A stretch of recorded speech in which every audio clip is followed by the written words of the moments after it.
Hello, Happy New Year, and welcome to Season 7 of Fully Scored. We're going to be spicing things up again this season with some new and exciting ideas to keep things fresh. So stick with us this year as we converse and contemplate. Our official January episode will be airing later on in this month, but just to tie you over and welcome you into the new year, here are all three parts of Jonathan Evans's exploration and analysis of Ray Steadman-Allen's masterful At the Edge of Time. Enjoy! Well, here we go again. It's time for a deep dive into one of the masterpieces of musical literature written by the great Ray Steadman-Allen, or RSA for short. We're going to be taking a look at the apocalyptic sinfonietta At the Edge of Time. Our navigator and guide for this journey is going to be friend of the podcast, Jonathan Evans. Jonathan, it's so great to hear your dulcet tones once again. Great to be back with you, Matthew. Looking forward to having a look at this amazing piece. And we really have got quite a journey coming up ahead of us. So let's lay some foundations first. In a Salvation Army musical context, what did the lay of the land look like when this piece made its debut? Okay, Matthew, so I'm going to take you back to 1982 at the Royal Albert Hall and Bandmasters Council's Festival for that year, and the premiere of three really innovative Salvation Army works. One that you've talked about in the podcast before, So Glad, featuring Robert Foster and the ISB. The piece we're going to talk about, At the Edge of Time, this sinfonietta on a symphonic scale for brass band. But also, and I don't want you to get too excited, because I know any time you spend with Matthew, if you spend more than half an hour with him, he'll talk to you about this piece.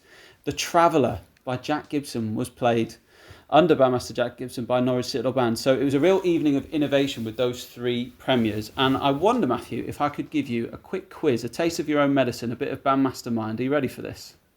Oh, I can feel my seat warming up as we speak. Okay, so one of those three pieces did not make the CD for the evening. One remains unpublished, and one, when it was published in its score notes, read, "It may well be that not all Salvationist ears are yet ready to receive music in this style." Which do you think is which? Well, So Glad, I know, is definitely published, so I'll go with that being one that did make the CD. I've listened many times to the recording of Jack Gibson's The Traveller. Great piece. Shame it's so little well known. So I guess that it's going to be At the Edge of Time that didn't make the CD? Correct, it didn't make the CD, and it's interesting that So Glad has that reference about its style, not Salvationists not being ready for that style, which I guess to you and I, people of our generations, would see that as a almost quite old hat, that swing style. Edge of Time was really ahead of its time in the Salvation Army, because we're going to look at something that was really, really dissonant and out there. So I thought, what better way to introduce this piece than by listening to the great man himself, Ray Steadman-Allen, talking about it. So here's a little conversation that he had a few years ago with Stephen Cobb about At the Edge of Time. Now, the 80s, as we've already said, is a period where you spent much of the 80s in Australia, doing a non-music role. But that didn't stop you writing. No. And during your time in Australia, you wrote a piece called At the Edge of Time. Yes. Which is a personal favourite of mine, as you know. But just talk to us a little bit about that piece. Yes, I think the fact that I was not constantly involved with music, not in an editorial sense, was helpful. I think the large gaps gave your mind perhaps more time to think and let things cook a little bit in one's head. The Edge of Time, I've just felt that something sort of apocalyptic would be good. It was an invitation for a band. I'm always better if somebody asks me to write something, so if it's going to be an end product, there's going to be a performance, yes. It's worth trying hard. And those ideas I can see where they just popped up into my head, and then as I drove about, I suppose I was thinking this stuff through. It's a long way from the Edge of Time, I think, to the Sydney side traffic. But there is a link. Waiting at traffic lights, yes.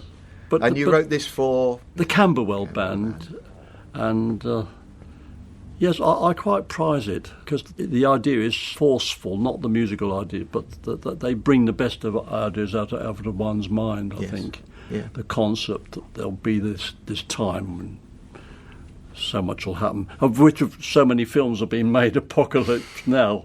But it's not quite like that, but the Christian view is in there, and some of the songs have lent themselves so very well, I think. Amazing to hear that back now.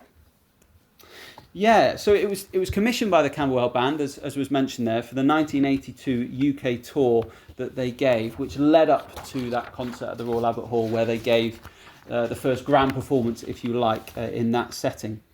RSA, as is referenced in that clip, was living out in Australia doing a non-music job, and he composed The Edge of Time in the front room of the bungalow that he was living in with Joy there in Sydney, in the Botany Bay area, with the aid of a 2-manual electric organ.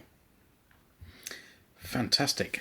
And I know, as we can expect from the narrative work from RSA, the message of this music is biblically inspired, isn't it?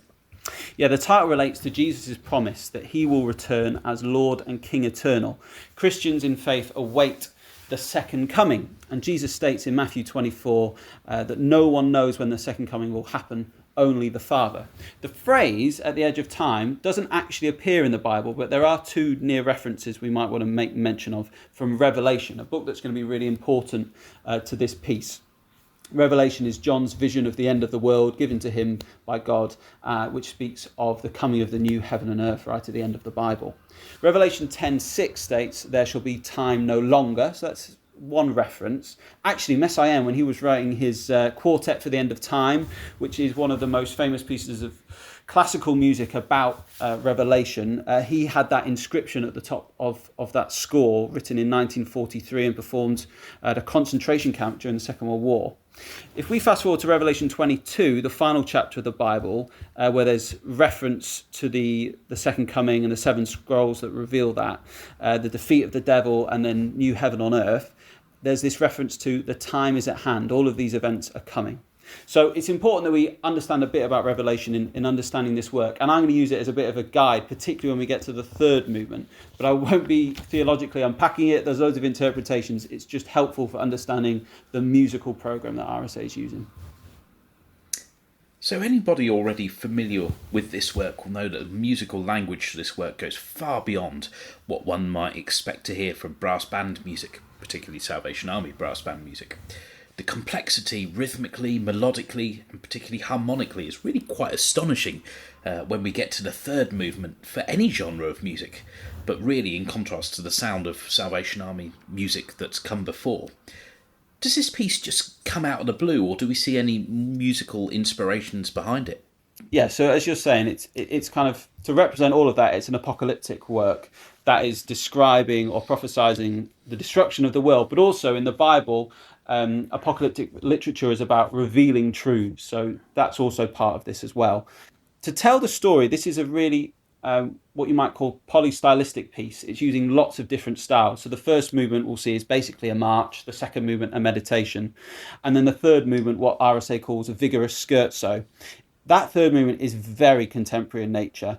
It's as adventurous harmonically as the Salvation Army had ever seen to that point and since. It's intentionally dissonant and experimental due to the programmatic nature of the last times and the Christian hope of Christ's return. A few weeks ago at Staff Band, Russell Davis visited us in our rehearsal, who was the euphonium player in Camberwell Band. He actually was on the CD playing euphony that night, and he described audiences who heard it prior to the Albert Hall performance as finding it a bit of an acquired taste. So it was out there. I actually think the context of the world in 1982 is important to know as well. When RSA moved to Australia in 1979, the Soviet Union had just invaded Afghanistan, huge escalation in the Cold War, and there were increasing tensions around the world, lots of proxy wars and superpowers supporting opposing sides. That's the kind of world that RSA was writing this in. People very much had the sense that they were on the edge of a third world war. Musical influences are many, and I will talk about lots, particularly in the third movement. But for now, let's just focus on the form and the selection of writing a sinfonietta. Now, in some ways, this is actually just the latest in a chain of suites from RSA. 1950s, you've got Lord of the Sea. 1960s, King's Minstrel. 1975, The Lord is King. And that latter piece is on a really symphonic scale. So the change of title feels fitting, and it was the first Sinfonietta in the Salvation Army. Later, the Dawning comes from Peter Graham, but this is the first one. And so I thought, I wonder why he selected that. So I started looking at other Sinfoniettas. The most celebrated of the 20th century would be Janacek's. And I think there are some key facets from his Sinfonietta that we will see in The Edge of Time. Firstly, you're going to find an obsession with small motives and phrases. You're going to find what Tom Service, when he's writing about Janacek, calls cinematic jump cuts, going between different moods and just going straight in. And thirdly, really obsessive repeats of the same motif.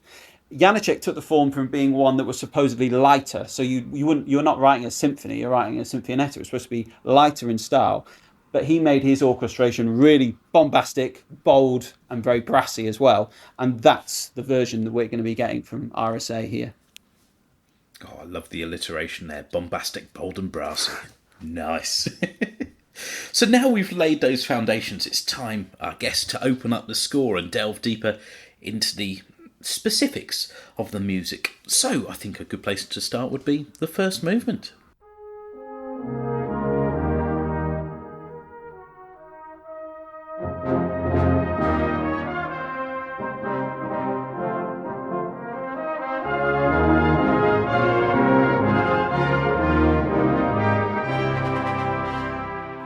So the first movement's marked Allegro Moderato, and we have quite an uncertain opening. It starts on the second minim in the bar, and we hear a reference to the St Magnus hymn tune in the first full bar. There's two versions of it, and in the second one, there's a flattened A, which just gives it a slightly minor feel. By bar 3, we're changing meter, going into 3/4, and the listener kind of struggling to get their bearings early on where this is sitting. In bar 3, there's also a reference to a martial theme we're going to hear later.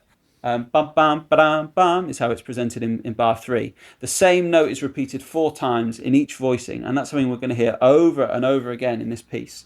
The chords are the 6th chord, that's G minor, resolving to the 5th, F major, because this is set in B flat, and I'm talking in brass band pitch there, which gives us a clear sense of tonality, so some help there for the listener, but also an early sign that interval of a second is going to be a big part of this movement and the symphony as a whole.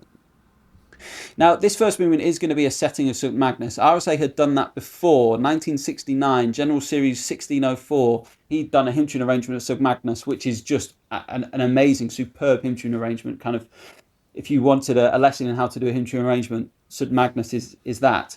And there's just a hint of that arrangement at bar 8 in the descending first cornet line.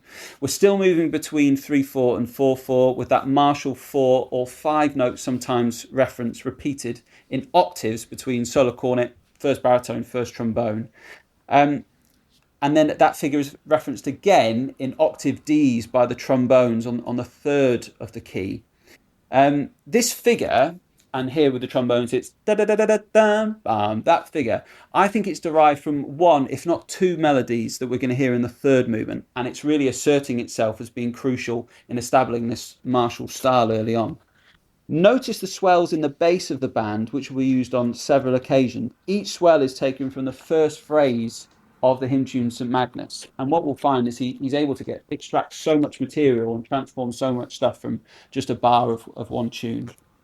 When we reach bar 14, the horns and baritones move between just 2 notes again, that interval of a second again, moving to the 5th of the chord, 5th of the key, and then back to the 3rd with the trombones, before the band finally locates the tonic of B flat at bar 20, but still with a 5th in the bass. We're not getting that root chord that the ear wants. This figure of a second is possibly derived from the 2nd and 3rd note of St Magnus, which follow the anacrusis, the upbeat. So if you think of the tune, la da da dee da, that's the start of St Magnus, la da da, and the words that he's referencing there are Lord shall, and it's going between them. But that alteration between them makes it feel questioning, and that it brings a sense of questioning here. Of course, the early church expected Christ's return really imminently after his ascension, but 2,000 years later, here we are still waiting. So this to me is a questioning motif. Anytime you hear that second,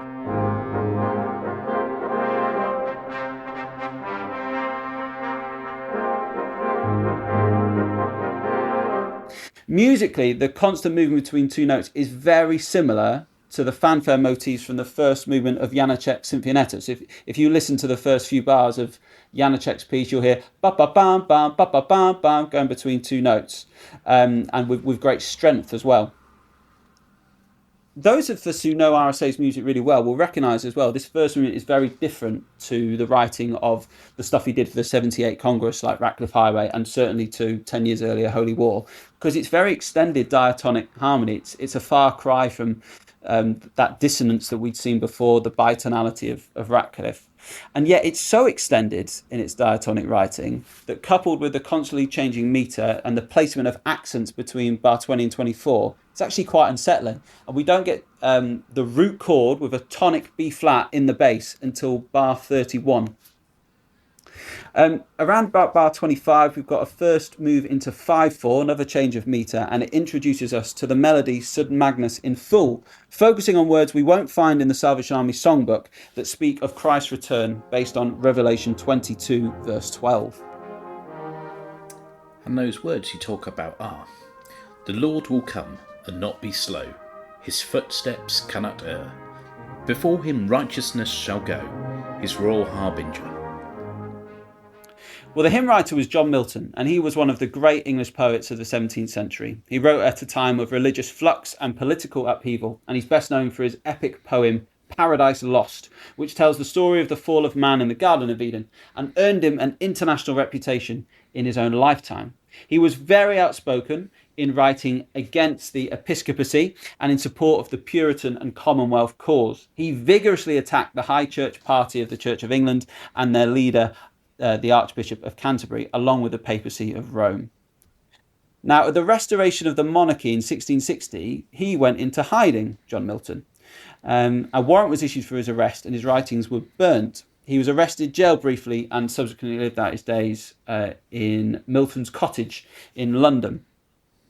Now, he was really interested in different prophecies that might mark the end of the world. He wrote extensively about the 4 kingdoms of Daniel, which I'm not going to go into now, but he was really interested in this kind of apocalyptic literature. And however, whilst his writings are still known by English literature students today because of Paradise Lost, his influence on English hymn writing has been slight and much of it not really used. But this hymn is. And he wrote this Advent hymn in April 1648. It not only looks back to the first Advent when Jesus came as a child, but also to the second Advent when he'll come as a conquering hero and judge of all the earth. Now, the tune those words are set to, as we've said already, is St Magnus. And that melody was published in 1707. It's credited to Jeremiah Clarke. He wrote the Trumpet Voluntary and was a chorister in the Chapel Royal.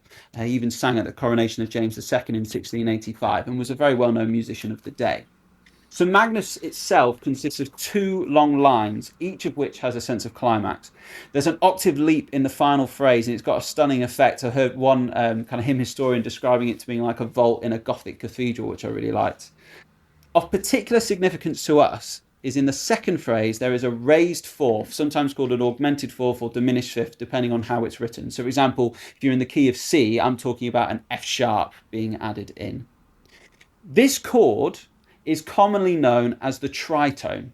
Now, the tritone was often called the diabolus in music during the medieval period due to the interval's harsh, dissonant sound, and so it was labelled dangerous in sacred music and generally avoided. That's the devil in music, the tritone. By the early 1700s, when Clarke was writing, it was becoming accepted as normal, an essential part of tonal harmony. It was exploited later by the likes of Beethoven and Wagner in the classical and romantic era.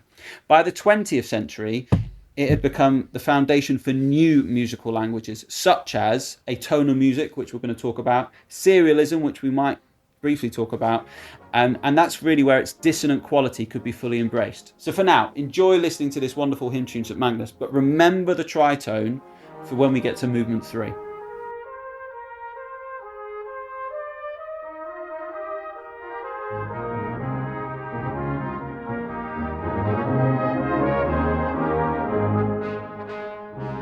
The tune is handled in a really straightforward manner, with leggiero, crisp interjections from within the band underneath it. Now, they're formed by the last 5 pitches of St Magnus in retrograde, that is backwards. La da da da da da, la da da da da, ba da da da da, so that he's just doing that backwards. This ascending scale from tonic to dominant, and again, is going to be used throughout the piece. nearly always to announce the entry of Christ onto the scene. So therefore, I want you to remember that da-da-da-da-da as an announcement motif, because you're going to hear it throughout all three movements. So that takes us to bar 31 in the score, marked Pomposo alla Marcia. A naive, pompous march, Matthew, and it's built on just two notes. And again, I think this is based on a melody, perhaps two melodies that we'll hear in the third movement. And again, it's interesting to note that the main motif from Janáček's Sinfonietta, which was designed as a tribute to a strong, determined military force, is also built from just two notes and taken around many keys in a way similar to how RSA will use this theme. So potentially that is an influence on RSA here. This is what RSA says about this theme. Christians in faith await the second coming, and their faith is reflected in the strong tune of the first movement. Whenever we hear this tune, and in particular the first four repeated notes, come back to those words I've just shared from RSA, a strong tune, a strong faith. This is our faith motif for this piece.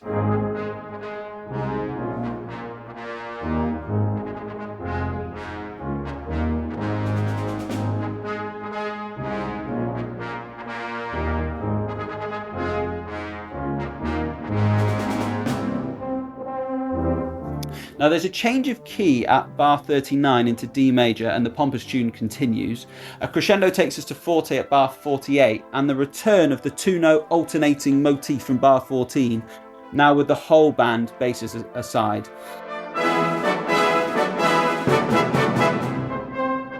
Again, the top voice is on the third, but with raised fourths and fifths and an F sharp in the bass, which gives it a feel of F sharp major, but there's a flattened seventh as well. So this is a moment of harmonic interest.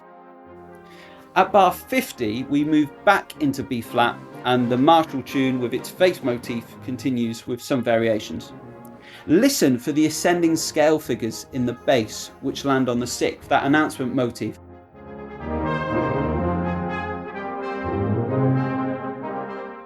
The alternating two-note questioning motif comes again at bar 55, followed by a return to the martial theme again, complete this time with tambourine accompaniment. More scalic figures ascending and descending a fifth can be heard in the horns and basses at 57, potentially announcing the return of the hymn and Christ to the scene. In the second time bar, dynamic swells based on St. Magnus return, and there's a move to the 3/4 time signature before octave trombones reference the repeated note faith motif yet again, and it's in the repetition that we're feeling the strength. When we get to bar 67, we have a change of key to G major, and it sees the pompous tune interrupted by a more gentle second verse of St. Magnus. The scalic references continue in the solo cornet, again influenced by the arch of the tune and the octave lead of the melody itself. The nations all whom thou hast made shall come, and all shall frame, to bow them low before thee, Lord, and glorify thy name. It's a lovely bit of word painting going there on that third line, to bow them low before thee, Lord, and the notes come down in pitch on the words to bow thee low. Lovely little moment. Now here, the upper voice diminuendos in the cornet, and then the proud tune returns yet again, building to a fortissimo at 84. At 83, just before that, the trombone sound, the Lord shall come, but the reference is cut off by the march in the cornets. There are middle band fanfares, decorative scalic work in the lower band as well. A drop to mezzo piano follows, and then a crescendo brings us back to B flat major at bar 94, and another airing of the two-note questioning motif. Similarly to bar 14 to 20, it struggles to find its way back to the tonic before finally getting there at 101, again with a fifth in the bass. The accents are again placed in such a way as to shake the meter for a moment before octave trombone fanfares based on two notes take us into two full band chords. A D major chord with added sevenths and ninths, followed by a G major 7 chord with an added C in the bass.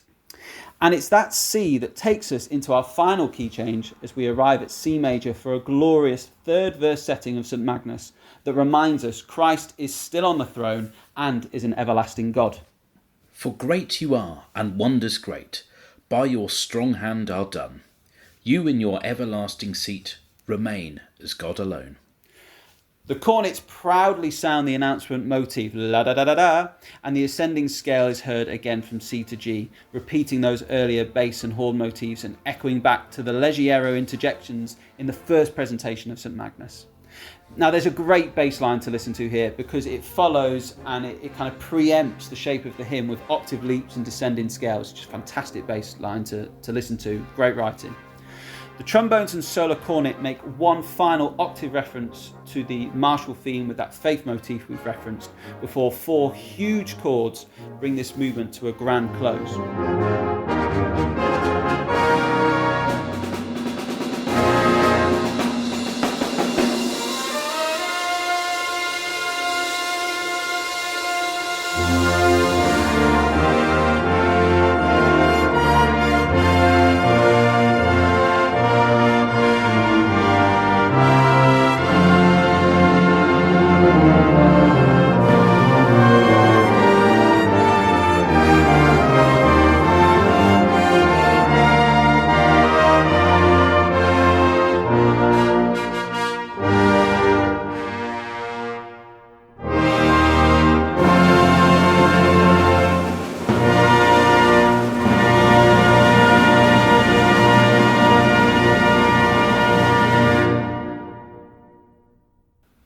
Now, Ron Holtz, in his program notes to the YBS CD Alpha and Omega, which has this piece on it, he sees this movement between the martial tune and St. Magnus as ironic, with many Christians being too forceful in their projections of when Christ will return.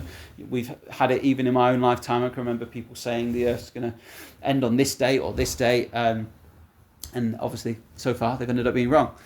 John Milton, the author, certainly was no fan of the established church of his time, and the church has got so much wrong in our history, unfortunately.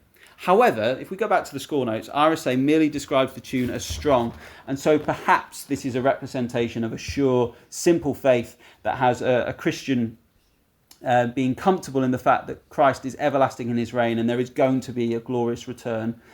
Keep holding on to that faith motif in your mind as we move forward in the piece. Don't forget it. And move forwards we do, on to the second movement. For such a complex piece, both musically and theologically, this second movement in some ways is the real antithesis of simplicity, perched precariously on the edge of the apocalyptic cliff face to come. But more on that later. So into the second movement, marked Andante Espressivo, and this music, Matthew, is simple, it's tender, it's beautiful. At the opening, the E-flat major tonality is really clear in the muted cornets, but it's muddied by a cluster of muted trombones before we then land on a unison G, and we've got a device here that could take us in myriad harmonic directions. A horn ostinato comes in, and this is present throughout the movement. It's coming in 3 quavers before 122. The ostinato appears to be built from note 2, 3 and 4 of St. Magnus, and so consistently reminds us of the words Lord shall come, which is really an enduring and inescapable truth of this whole piece.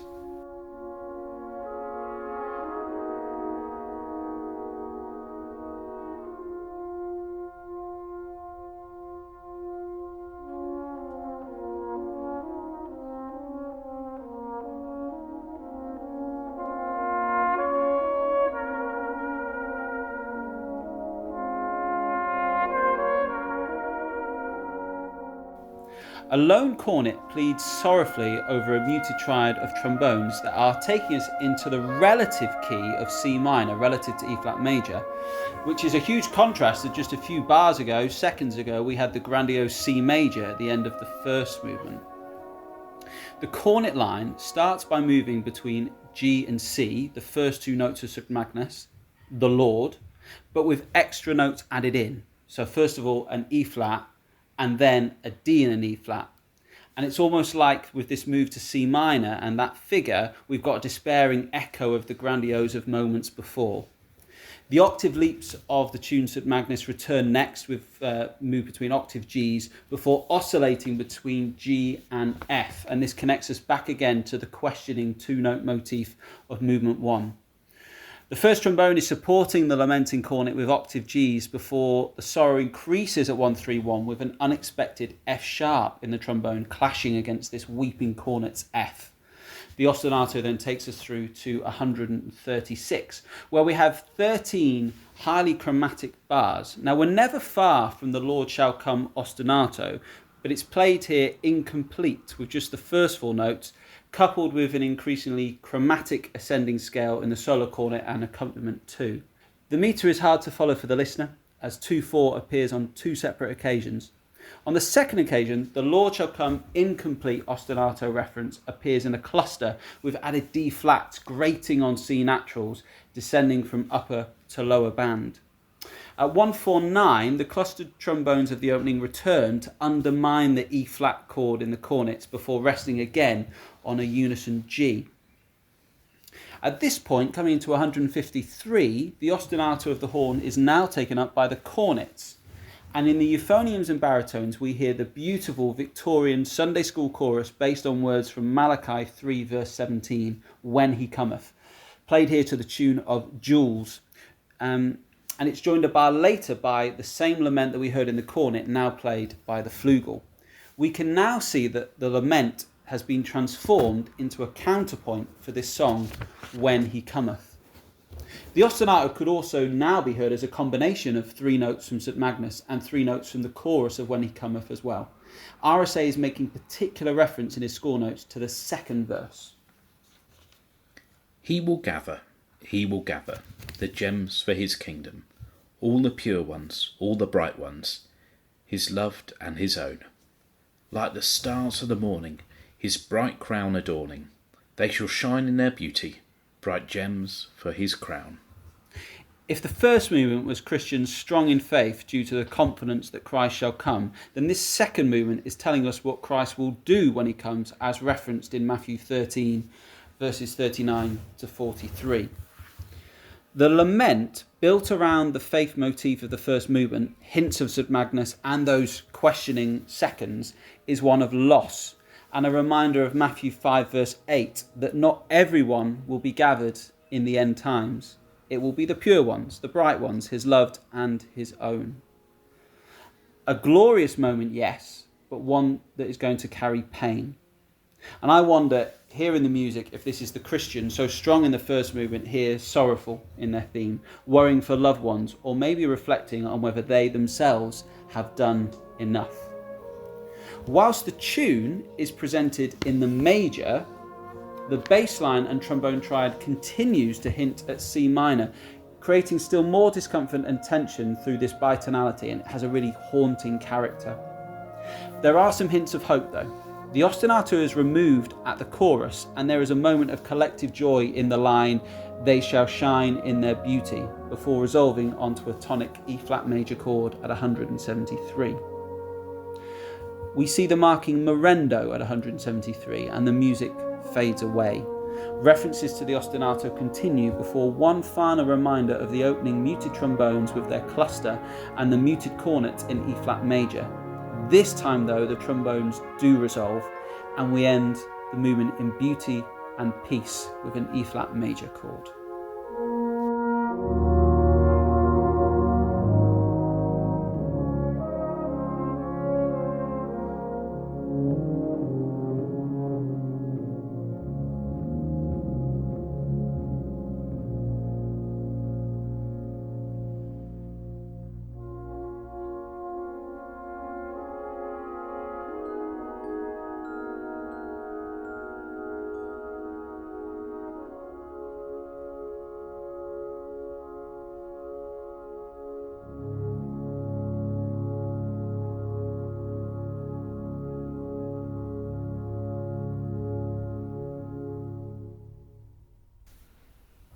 A moment of serenity before the inescapable insanity comes in the last movement. So before we dive into the apocalypse and the end of the world, Matthew, let's have some light relief. And RSA, when writing about his composition of this third movement, says, the theme of the third movement occurred to me just as I was parking the car in a busy thoroughfare. And that links back to what he said in the last episode when he was talking about composing this while sat at red lights in Sydney traffic. I know he also talked about composing part of the Holy War whilst at King's Cross tube station. So quite a man. Would love to talk to him about that. But yes, before we go into the dark stuff, a singular moment of light relief. Because the peace of the second movement is interrupted by the alarm being sounded by the timps. The apocalypse is here, and we're on the edge of time itself. Now, we ended in concert pitch on a D-flat major chord in that second movement. The timpani now moves down a semitone with 6 repeated concert Cs. Now, there are loads of musical influences on this third movement. One, I think, is Mahler. He made similar use of this device, moving down a semitone, sometimes called a musical sigh, in his Resurrection Symphony, a piece of music very much around similar lines to this one. And he used it to show torment, and this is where RSA's music is headed to. The third movement is in its entirety relates to the signs of the second coming, as foretold in the Gospels by Christ in Luke 21 and John chapter 14. Now, RSA doesn't mention Revelation specifically in his score notes, but in trying to understand the structure of this third movement, I found it useful to have Revelation in front of me and to study it, to kind of understand the structure of this movement and why it is the way it is. Well, through Revelation 6 to 11, John tells the story of the opening of the 7 seals that reveal the end of the world from 3 different perspectives. We have the 7 bowls, the 7 trumpets, and the 7 scrolls. This is the wrath of God, the destruction of the world filled with war, famine, death, plagues, and the persecution of Christians, who will, though, ultimately have the final victory. These are the end times referred to in Revelation 10, verse 6. Musically, we have an ungainly march. It's taunting, it's leering, and it's moving in compound time between 6/8 and 9/8.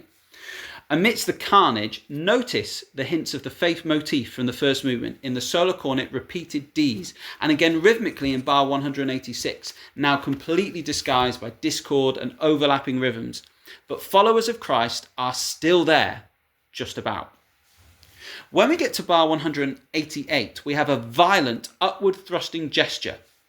This is not unlike 2 others used by RSA in 2 other pieces. The Lord of the Sea, in the third movement, at the opening, uses a far more diatonic gesture to depict the varying moods of the sea. Incidentally, The Lord of the Sea was sung with band and chorus at the 1982 Bandmasters Council Festival, and it did make it onto the CD, unlike The Edge of Time. In RSA's 1951 When They Crucified My Lord, he also uses a similar gesture at letter K. And here he's trying to represent Matthew 27 verse 51. The veil of the temple was rent in twain from the top to the bottom, and the earth did quake and the rocks rent. RSA had revisited this piece for Portsmouth Band to play at the 1978 Congress, only just a few years prior to this commission. The upward gesture in that piece sits in A minor, but it has a raised fourth, the D sharp. In that key, the tritone. Now, in The Edge of Time at 188, the gesture is angular, chromatic, as if the end times of the tsunamis and earthquakes are being invoked from within the band. The notes as played on a B-flat instrument are C, D-flat, G-flat, F, A. And we do have this sense of C as a tonal centre for now. There are hints of C minor in some of the trombone fanfares just prior to this. And so that inclusion of a G-flat, a diminished fifth, is the inclusion of the tritone. And it creates this sense of discomfort. Earthquakes are mentioned frequently in Revelation, so I'll refer to this upward surge as the earthquake motif.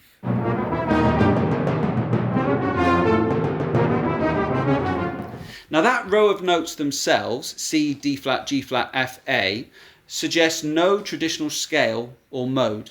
It's non-diatonic, non-functional, and so it's rich in chromatic tension, dissonance, and modal ambiguity, very much in the style of 20th century greats like Debussy, Stravinsky, Ives, Messiaen.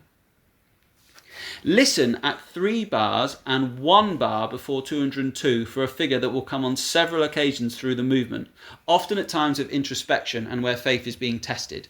It juxtaposes 2 arpeggio broken chord figures from keys a semitone apart, combined over 6 notes. So in the B-flat pitch, that is F sharp, D, A, G, C, E. Ba, ba, ba, ba, ba. That figure. Listen for that.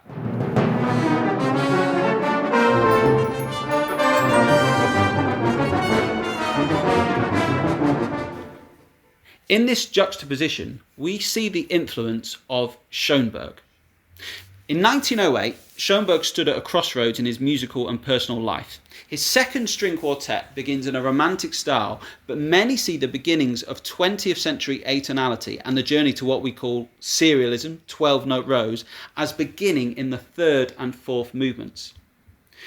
Schoenberg, inspired by Mahler's Resurrection Symphony, which we've already spoken about, adds to his string quartet a soprano voice and sets two poems by Stephen George, Litany and Rapture. Now, the rapture is a word very much linked to end days, and we're not going to go into the theology of that now, but it's very much linked into this subject. The opening line of that last movement says in English, "I feel the wind of another planet." In the fourth movement, the Rapture, Schoenberg juxtaposes arpeggios and broken chords, often suggesting tonalities, but not in a way that affirms key centres in the traditional sense. These shifts are often abrupt and unprepared, lending a sense of fragmentation or transcendence, in keeping with the text's rapturous theme. Now, we know from RSA's writing that he studied Schoenberg's work in some detail, and I'm sure he must have looked at this, which is a kind of a seminal work in Schoenberg's harmonic development. Could it be that Schoenberg inspired this rapture theme as RSA was parking his car? For he's using the same technique as we see in the strings throughout the fourth movement of the Schoenberg second string quartet. Schoenberg and Steadman-Allen, who would have guessed that there could be a line drawn between the two? Although, actually interesting, they were only born 48 years and 5 days apart, so Schoenberg was still writing some of his late period works, such as his Ode to Napoleon Bonaparte and A Survivor from Warsaw, around the same time that we start to see RSA's music making it into the Salvation Army music journals. So perhaps not as many worlds apart as we might initially think. Perhaps that's a subject for a whole spin-off episode. But for now, let's carry on to bar 202. At 202, a Marcato motif emerges in the bass that will repeat again and again, with forces joining continually. It has a touch of St. Magnus in the minor, hinting at a rebuttal of the words, "The Lord shall come." Cornets march along with repeated notes, chorusing in discord. That's that faith motif again in disguise, whilst the trombones swell violent harmonic clashes to fortissimo before joining in the cornet march. Any nominal harmonic basis is thrown off by diminished and augmented chords throughout. At bar 219, a new melody of sorts, the theme of the movement, emerges with some suggestion of being in C that is quickly forgotten by the violence of the harmonic language.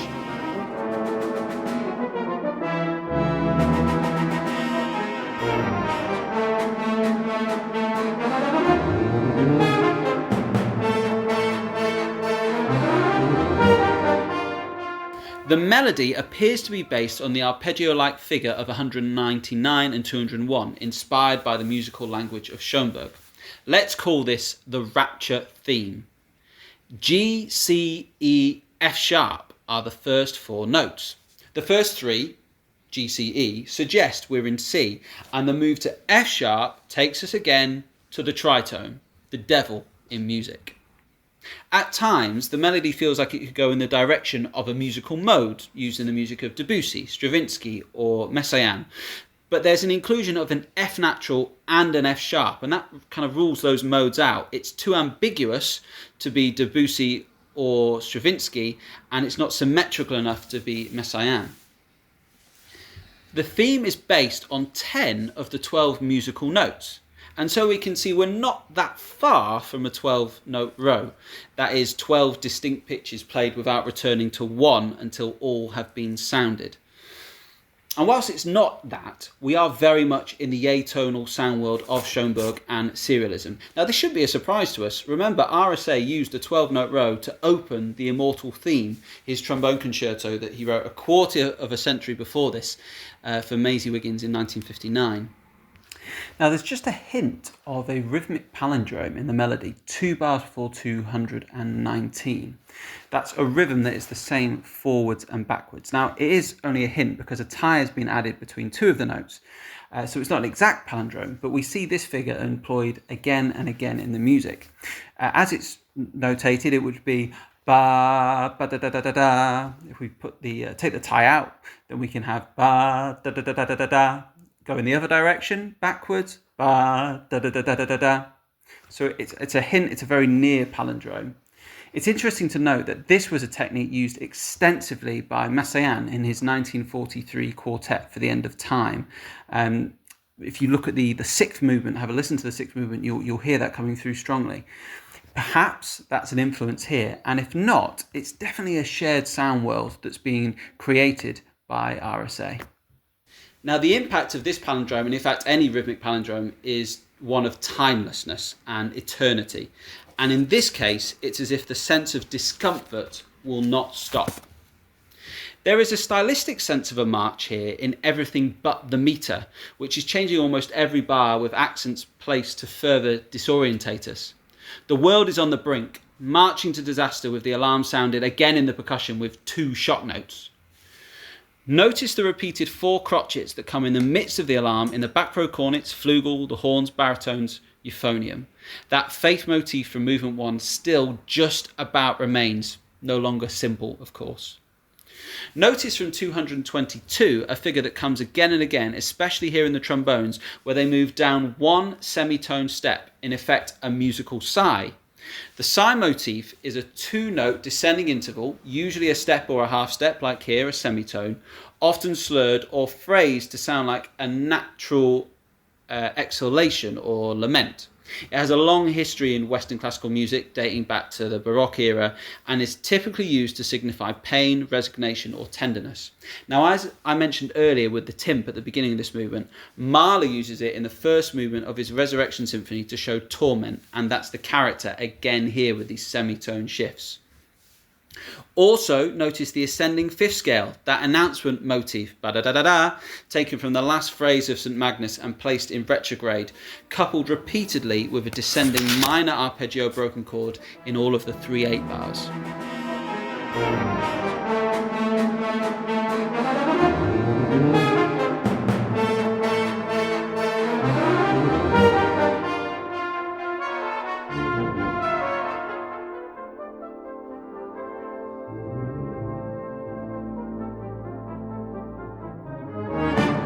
All of that detail just in 16 bars. The detail and efficiency of the score really is quite staggering. So here we are 16 bars later at bar 235. Here we've got a violent gesture from piano to forte, returning this time in country motion with a descending bass figure that ends again with that semitone sigh motif we introduced earlier. The bass end form a new sinister motif out of the repeated crotchets, seemingly abandoning any sense of faith in Christ's return and exploding in panic instead. The horns, and particularly the trombones and back row cornets, seek to recall the faith motif from movement 1 in bars 238 and 239, but that contrary motion gesture overwhelms them.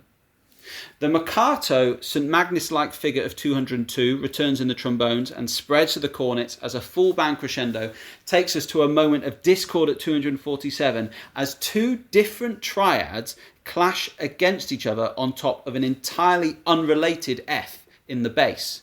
The listener, and perhaps those suffering God's wrath here, are reaching breaking point.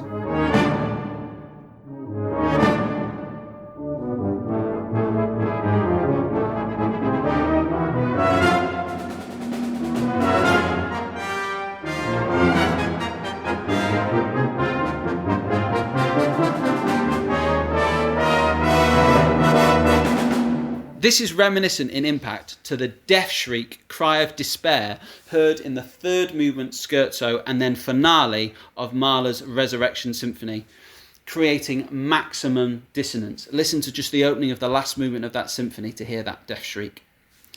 In Revelation 6, verse 17, the question, who can stand, refers to the terrifying prospect of facing God's wrath during the end times. This question arises after the opening of the 6th seal, which unleashes cosmic disturbances, catastrophic events, causing people to hide in fear and acknowledge God's power and judgment. And I think that's what RSA is evoking here. Now, if the basses were sinister previously, at 248 they are plain creepy.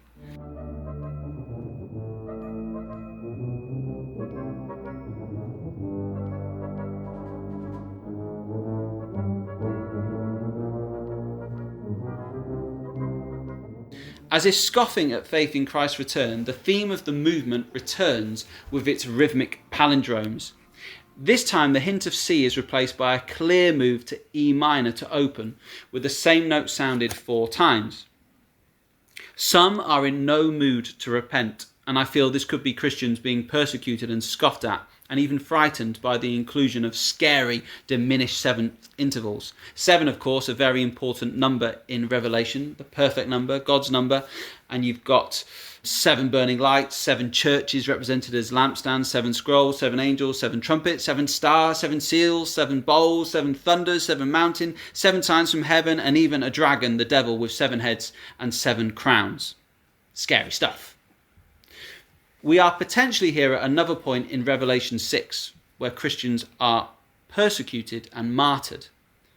Above this evil in the music, we continue to hear repeated notes in the cornets and trombones, no longer unified, no longer strong, and most certainly discordant, but crucially, the faith motif is still there. When we get to 263, here for me is the most important moment of the music so far in understanding the piece as a whole and RSA's creation. The tune Zulu Air, to which we sing the Swedish hymn Never Fades the Name of Jesus, brings some comfort, whilst never escaping sinister chromatic lines in the lower end. We move from a centre of E minor to the relative major key of G major. Never fades the name of Jesus, nor is dimmed by passing time. Jesus' name is everlasting, for its meaning is sublime. Jesus' name brings joy and gladness, daily sending forth new life. In his name there's power to gather souls of men from ways of strife. I think there are so many light bulb moments for us here.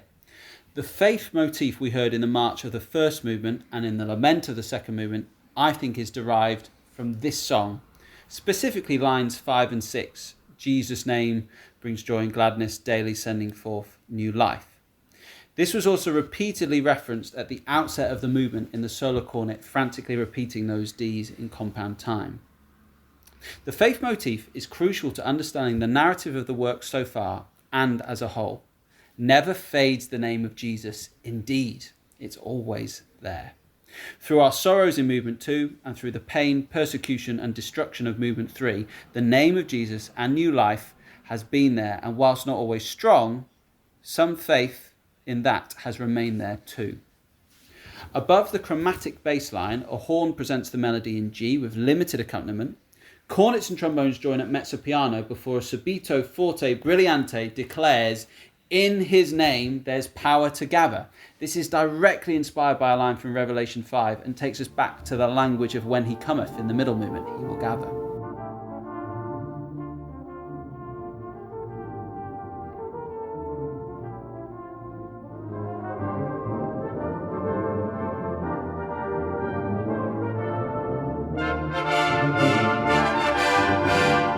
But we never hear the next line as they are cut off and the bass line effortlessly moves in and out of chromatics to take over on the words souls of men.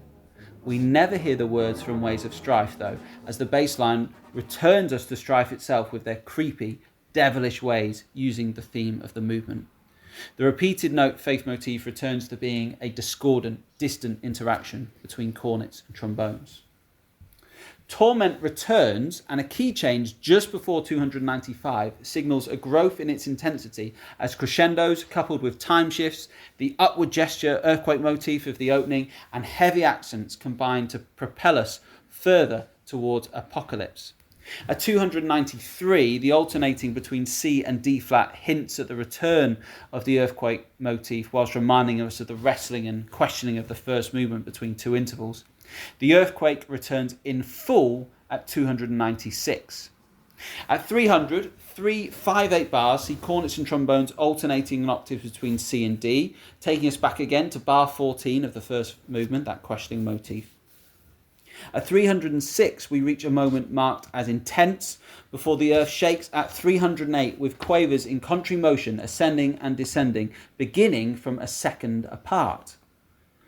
Timpani and trombones die to nothing on a concert A before a collective breath is taken.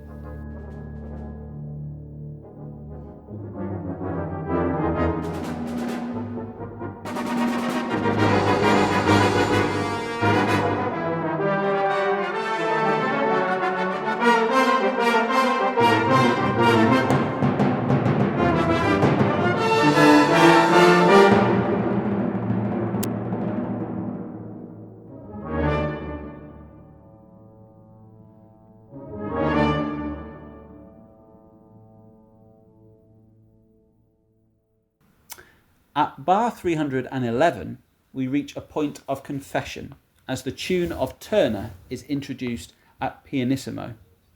It references just 2 lines from the 3rd verse of a Thomas Pollock hymn of introspection based on Revelation chapter 2 verse 4 that calls on Christians to reflect on their closeness with God and their shortcomings. These lines are based on John's letter to the church at Ephesus, where they are commended on their deeds but reminded that they have lost their first love, Christ himself. We have not loved thee as we ought, nor cared that we are loved by thee.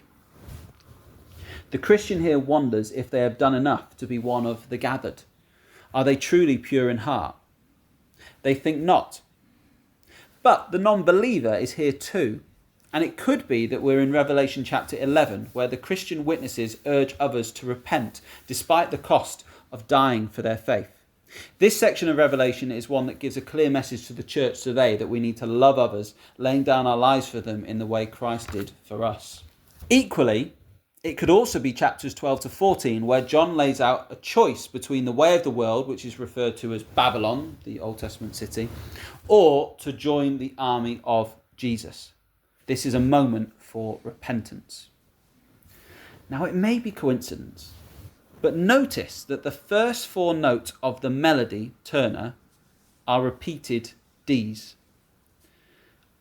Is this a link to the first movement and the faith motif? Perhaps Ron Holtz was right in seeing that movement as ironic. Christians talking the talk, but not walking the walk. Appearing one way to the outside world, but different people on the inside. All pomp and ceremony, but lacking purity. The cornets and euphoniums sound the announcement motif, that ascending 5th scale taken from St Magnus at 320. We heard this prior to the glorious 3rd setting of St Magnus in the first movement, but here it's beginning a different musical journey. Notice the theme of the movement in the solo cornets at 323, complete with the tritone move to F sharp from C. The soprano and flugel both accent the first 4 notes of Turner, we have not loved.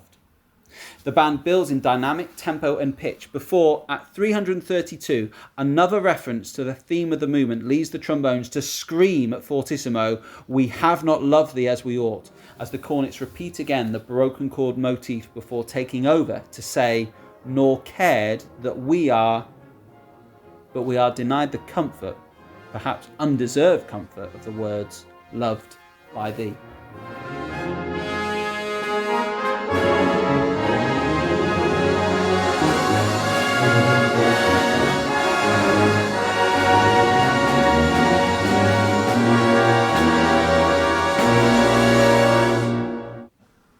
So we're at bar 344, Matthew, and tumult returns. There is no respite. This is struggling humanity, and there are so many meter shifts. We are literally at the edge of time rhythmically. Biblically, I think we're at Revelation chapters 16 to 19, God's final wrath and the fall of Babylon, the fall of the world. Rebellious nations with military and political might who have ignored God, and so now we will be replaced by his kingdom in the final battle, sometimes called Armageddon, from chapter 16, verse 16. Now here, the first note of the earthquake motif, the C, is actually removed, and so we're losing that sense of tonality even more, and a loss of a sense of rhythm and time too. From 353, we have a section that is largely lifted from bars 202 to 235, but placed in new keys. The Mercato St. Magnus-like theme, the rapture theme of this movement itself, the repeated note faith motif, the earthquake motif with its upward surges, the country motion starting from a second apart, and Mahler's sighing motif of torment. These are all combining in these bars to create what is absolute carnage. With the ever-changing meter and articulations, we are truly discombobulated, and in every sense, rhythmically, harmonically, metaphorically, and literally, we feel as though we are teetering at the edge of time. At 389, a poco stringendo sees the band join and crescendo on a unison ascending chromatic surge before two bars of the arpeggios that form the theme of the movement, the rapture theme, are played in the cornets. Suddenly, everything stops as if to assess the damage.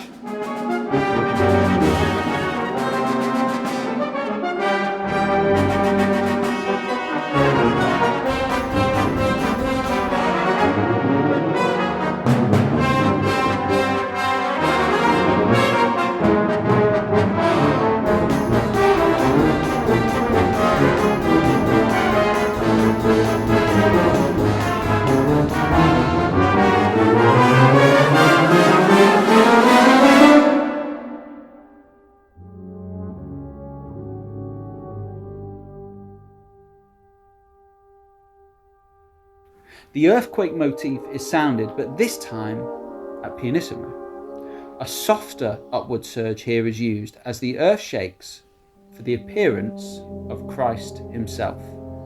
A flugel gently reminds us of "The Lord shall come," and a euphonium makes a reference to Turner, "We have not loved thee," bringing us into a new section that brings respite and hope. Now, I mentioned the final battle, or Armageddon. But if we read Revelation, this is not actually a bloodbath. Jesus comes to proclaim justice, as predicted earlier in our hymn, "Righteousness is his harbinger." Those who have unleashed hellfire on others will meet it as their destiny. And so Satan will be imprisoned for 1,000 years, it says in Revelation. This is the vindication of the Christian martyrs who rise to be with Jesus and reign with him for a millennia, as written in Revelation 20.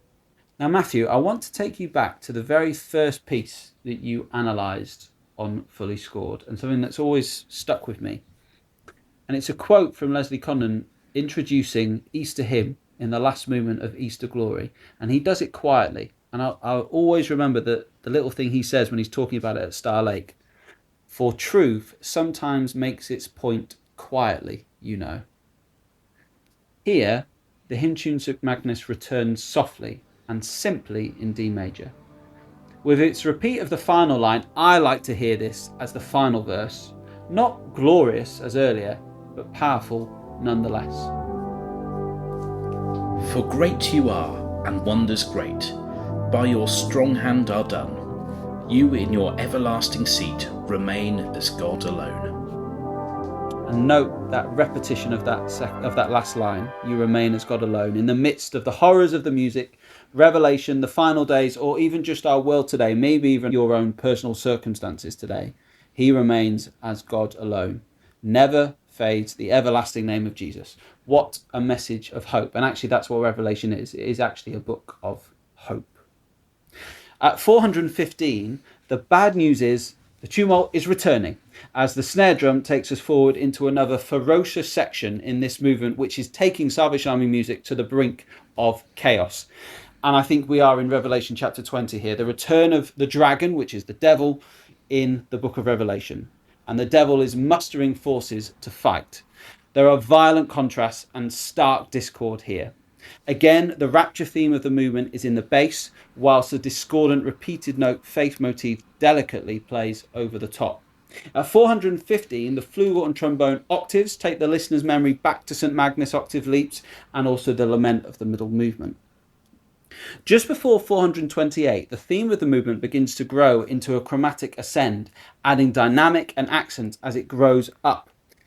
through the band into the cornets before an agonizing section at 436 where we can hear hammering and screaming as a fortissimo questioning motif grows into an upward surge and the earthquake motif returns. And if you look at the B-flat bass part, you can see this in action here. From 439, the earthquake motif appears bitonally, so in different keys, very much in the style of Charles Ives. We talked a lot about that with Ratcliffe Highway, with the cornets, horns, euphoniums, basses all sounding it in different keys, whilst the trombones bark out octave B flats. At 441, 5/8 returns as our meter, and the cornets and trombones again alternate between C and D in seconds, questioning what is going on. The alarm is again sounded in the percussion before the band snarl in unison, perhaps showing a scene from later in Revelation 20. The dragon, the devil, and his followers are cast into the fire with the city of Babylon and all the non-repenters. We reach a triple piano timpani roll that pauses on the very same note with which the alarm was sounded at the opening of the movement, but here it rests for a moment.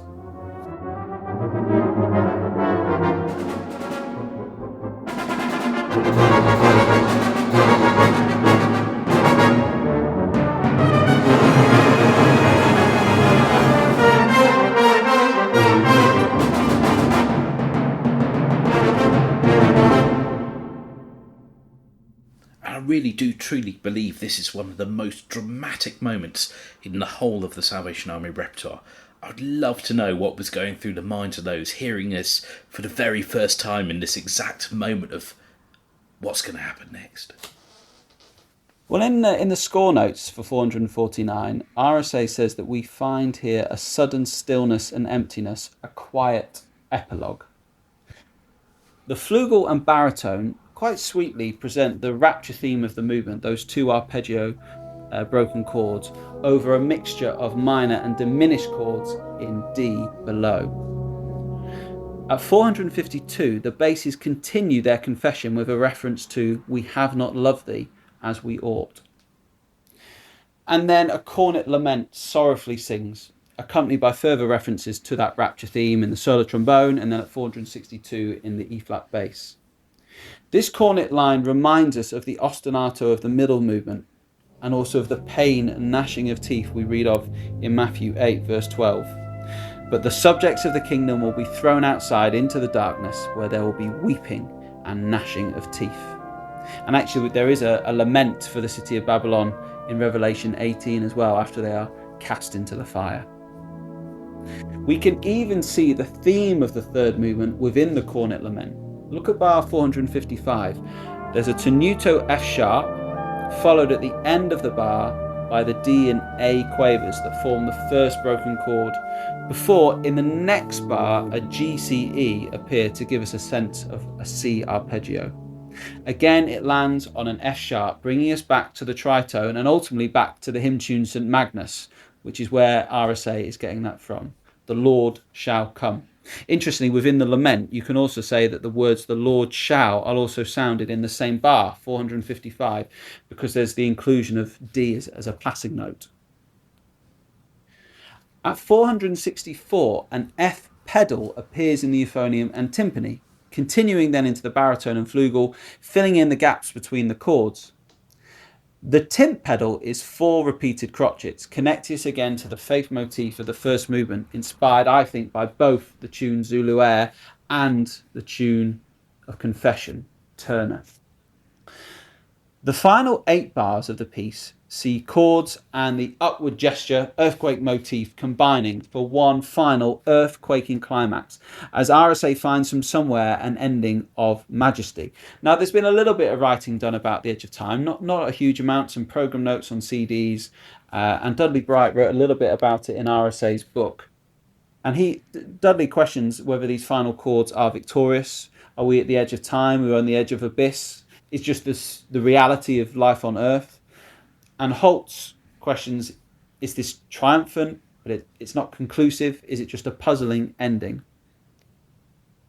Difficult to know exactly, but Christ's return is still to come, it's still expected, but we don't know when or how. It's sometimes described as like a thief in the night.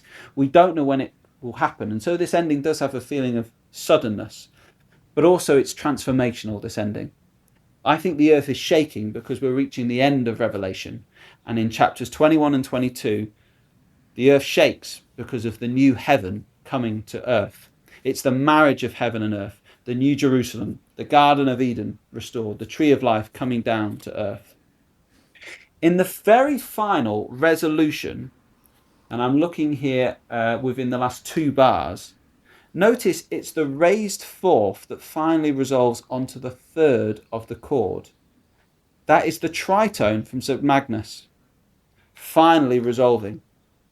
Eden has been restored and the Lord has come.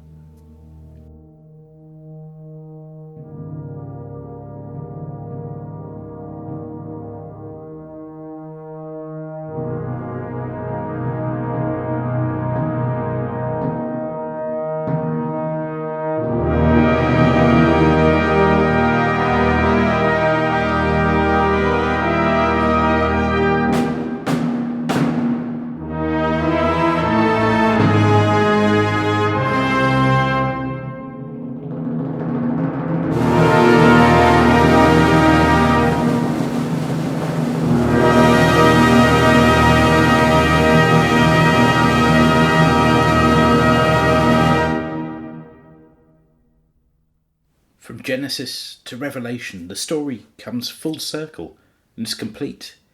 The beginning to the end, the Alpha and Omega. Perhaps that would make a good title for a CD.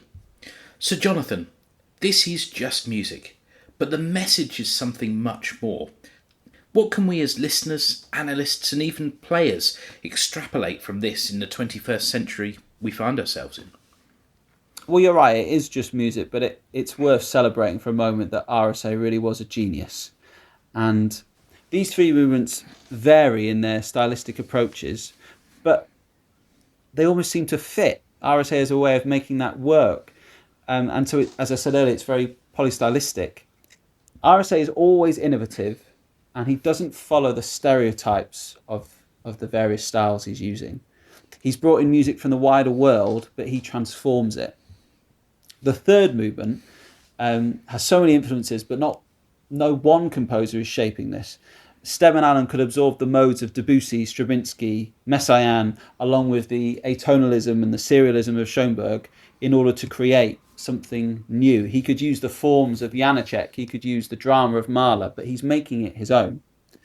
And create something new is what he does with hymn tunes, always, but particularly here. St. Magnus, When He Cometh, Zuluair, Turner, they're all transformed to create the story. Now, a few years ago, Dudley Bright wrote a pastiche piece in tribute to Ray Steadman-Allen called Fantasia on Glory to His Name. And in his score notes, he says that most of RSA's music is derived from the song material of others, but he develops and transforms it to make it his own. And we have a great example of this here with The Edge of Time.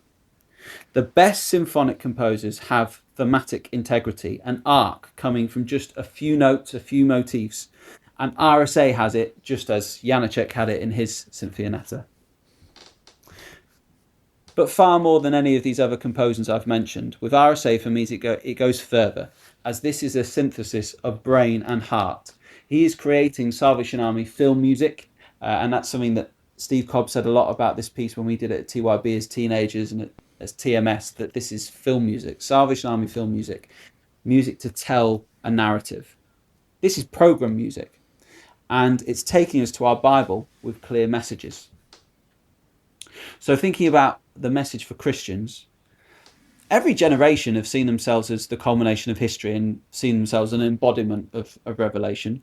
War, famine, earthquakes, that unfortunately they're just an average day on earth.